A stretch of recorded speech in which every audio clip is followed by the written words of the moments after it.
What is good, YouTube? Quinn Wade basketball analysis coming to y'all with another video. Today we're going to talk about Dennis Smith Jr. I'm a guy that wasn't really high on Dennis Smith coming out of college. I thought he would be a solid player. He was projected to be a top 2 player in the draft. I felt that he should be a little bit lower than that. He still should be a lottery pick, but I thought top 3, top 5 was a little high for him, especially compared to other players in the draft like Malik Monk, and you have De'Aaron Fox, you have Markelle Fultz, who haven't really played that much this year either, and you have other players like Laurie, and you have a lot of great players in this draft. I feel like it was deep, and it's proven to be showing potential of what the NBA could be with this draft. A lot of them are having decent seasons. They're still struggling. They're still finding their footing. They're still trying to find out how they can be effective. They're still learning how to go against team defenses. They're still getting scouted. They're making adjustments. They're trying to figure out what they can do and what they can't do. They're trying to get some bread and butter, but they cannot do it because some of these rookies are still learning how to attack, how to play in the NBA, how to be consistent, how to be professional, the traveling. They just had to get used to the NBA lifestyle and how to become a great player while still playing team basketball and playing great defensively. And I've been making a lot of videos about certain rookies, and I feel like after a couple games and 17 games in, let me talk about Dennis Smith. One of the biggest reasons why I didn't think Dennis Smith was a lottery pick was his outside shooting and his ability to sometimes have lack of consistency. Sometimes he have a great game, sometimes he have a solid game, sometimes he have a outburst, but he never does it consistently, and he never was a great defender even when I seen him in high school and in college. So I'm saying if he can't really score and dominate a game consistently, that's what you want out of a superstar. That's what you want out of a franchise player. Plus, he doesn't really bring that much defensively, and he's not a crazy high assist playmaker or scorer. I don't know if I'd be willing to take him when he doesn't really scream franchise player to me in a top 3 pick. Like I said, I like Fultz. Lonzo Ball had that assist and rebounding. He had NBA ready skill sets. And I feel like Dennis Smith was solid in a lot of areas, but he wasn't really great besides an athleticism, which is not really a skill, it's a talent. And I like the guy.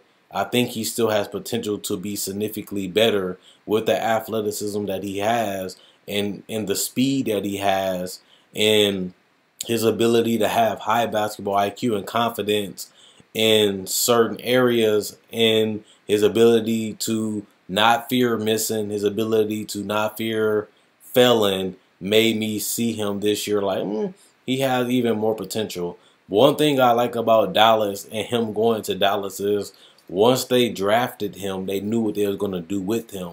They wanted him to become a starter. They wanted him to play a lot of minutes. They wanted him to have the ball in his hands, and that's going to allow him to grow quicker, and it's going to be difficult. It's going to be ugly. He's going to have good games. He's going to have bad games. And honestly, he's shooting 37% from the field. He's shooting 29% from 3. He's not shooting that many free throws, even though he's athletic and lanky and he can get to the rim. He's only attempting 2.2 free throw attempts a game. So that's not even that many free throws, and he's not getting to the free throw line that much, especially for his athletic abilities. He's getting about point guard average for rebounds. He's not averaging that many assists, which is only 4. He's scoring a lot of points, but he's taking 15 shots a game. And I'm not going to criticize him for that because they need him to take shots. They need him to be aggressive, and they need him to be confident. So in the future, things like that are going to pay off for him because he's going to feel like the team relies on him. He's going to feel like the team needs him to perform. The team needs him to be a focal point of the offense, and they do. And that's why I was surprised because Rick Carlisle is a hard coach. He's a coach that demands greatness. He wants to win. He's going to put his players in positions where they can succeed, where they can attack, where they can fit, and he's going to help them still buy into team offense, which means they're going to attack when they have to. They're going to be put in positions, whether it's the high post or any area that they like, and he's going to make sure they get the clear out. He's going to make sure they have the spacing, and he's going to make sure they in the area that they familiar with, and they can always go to their bread and butter and get a good shot, at least a shot that they like, or a shot that they're willing to take and feel like they can make, which is always powerful for an NBA player. But Dennis Smith has a long way to go. That's why I couldn't draft him in the top 3. Top 10 I thought wasn't a problem because he's going to a team that he has to develop, and he's not really being demanded to be great. Like I said, Mark Cuban and them are going through a rebuilding process. They're not rushing it. They're not out here trying to get every big free agent like they was a couple years ago. It's like they realize that they have to draft and they have to lose now. It's no longer let's be good enough to make the playoffs. Now it's like we have to rebuild. We have Dirk is on his way out probably next year, and now we have to get Harrison Barnes. He's a solid young player that's putting up numbers that can be clutch from time to time. And let's build around, let's put some pieces around Harrison. Let's get some pieces from the draft. And if we can land a free agent, that can speed up the process, but we're not just going to rely on that tactic. And I feel like if you can get a player in that draft that has upside and he fills a position with length and size, you might as well go for Dennis Smith. And that's what I did in my mock draft. If I had to pick a place for Dennis Smith to go, and in a team and an organization that like to take risks, Dennis Smith is that guy. And they ended up drafting him because he has the body, he has the size, he has the speed, and he has the confidence, and that's going to probably help him become a great player in the future. Like I said, he's not having the best efficient season. He's not having the best season. But the more he get these bumps and bruises, the more he studies the tape, the more he gets adjusted, the more he gets comfortable and acclimated, and the more he reads the defense and finds out how he can attack and find out how he can work his magic, he's going to be fine, because all the things that he's seeing now, including the lifestyle, is new. And the more he continues to see it, the more he continues to practice, the more he continues to scrimmage, and the more he continues to play minutes in meaningful games and gets a lot of minutes, he's going to continue to learn. And certain players like Moutier, for example, he had the talent, but he never really developed into a starting point guard. He never really developed into a star at this point. So he had the size, he had the length, and he had the opportunity. And now you're starting to see it slip away. So Dennis Smith, he has to learn about year 3, and we're going to see it by then. We might not see it this year. We might see glimpses like we've been seeing in college. We might see glimpses like we've seen this, like these first 17 games. But he's still going to have to continue to put the work in, and he's going to have to show it even more next year, because that 3rd year is when you got to give them the extension. And we're going to see is he's going to raise to the occasion year 3 and become that player. But it's so far away, we can't really see in the future. But like I said, for an organization like Dallas, they're not scared to take chances. They're not scared to take a gamble. They're not scared, even like the Heat, to take a player and feel like they can change them, feel like they can change their franchise. And they end up doing it with Hassan Whiteside.